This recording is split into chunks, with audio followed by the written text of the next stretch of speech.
Our story is kind of like a unique one. Like we've been trying for 7 years. 7 years. And then when we found out that she was pregnant, it was like, I don't know, that was one of the most exciting days of our lives. What was unique about our story is my water broke 22 weeks and 6 days. Yeah. And Ethan was like, oh, it's fine, don't worry about it. Remember? Yeah, I thought it was nothing. But I was wrong. He was trying to calm me down, and I knew something was wrong. So we came in right away. And from that moment on, I wasn't allowed to go home. We had to do inpatient care.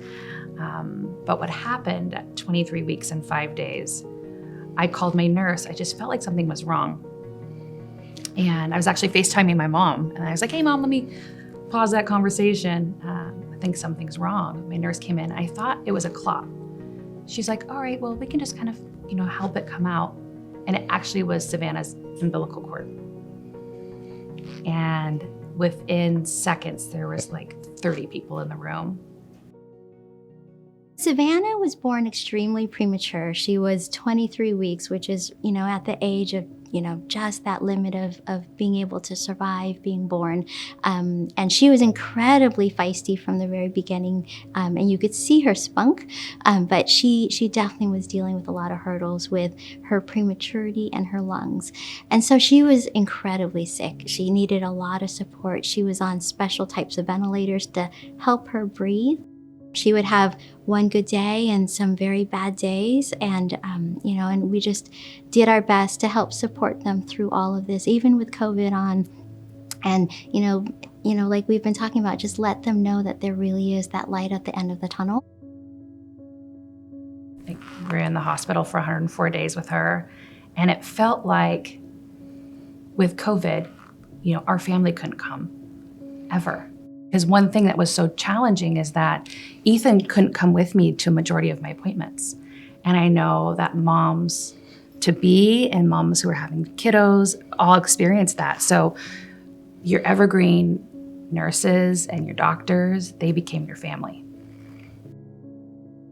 But the most important thing is the team always focused on making sure that the babies had the support and the care that they needed, and the families had the support, because they weren't able to rely on the extended support network that they normally have.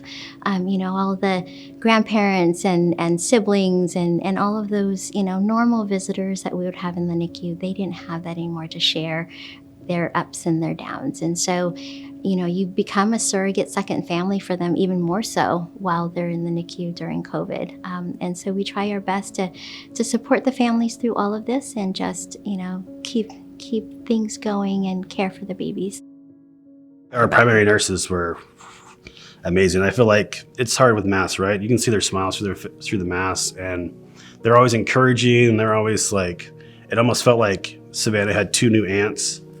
And yeah, for sure. They were just, it was nice to come in and like, I work a stressful job, and Lauren's here like for hours on end. And, so it's kind of like coming in and being relieved, knowing that she's in really good hands, and they're always giving us the information that we need. And what's what I like about here. It's like, it's not like you're a number or an ID badge or something like that. You're actually a person that it seems that everybody cares about. Mm-hmm. Like, it doesn't matter who walks through the hall. They say something, say hi, say how's your day, and then everybody here cares that you get the best care, or your child gets the best care, and that you leave here every day knowing that they're going to be okay. And that goes for like even the cleaning staff. Every day they would greet me as I'd walk down the hall, and they would ask, how is the baby doing today? It wasn't just our primaries or the doctors, it was every single thing. So that that's a trickle effect from management, right? Like, that's incredible. That's the atmosphere of Evergreen. We have some really incredibly long nights and long days, and where you're standing there at the baby's bedside and you're worried that they're not going to make it.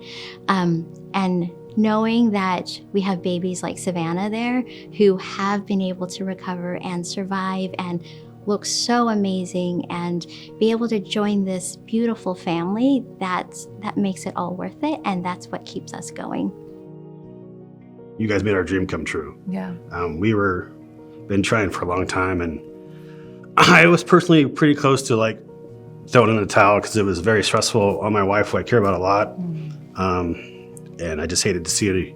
Sorry, hated to see her upset. So to go through this, and then like we were super excited we're pregnant, then you're super stressed because you're in the NICU. They made a very, like, the most scary experience in my life. Yeah. Like, it's almost joyous because you were happy to talk to them because they had always had positive information.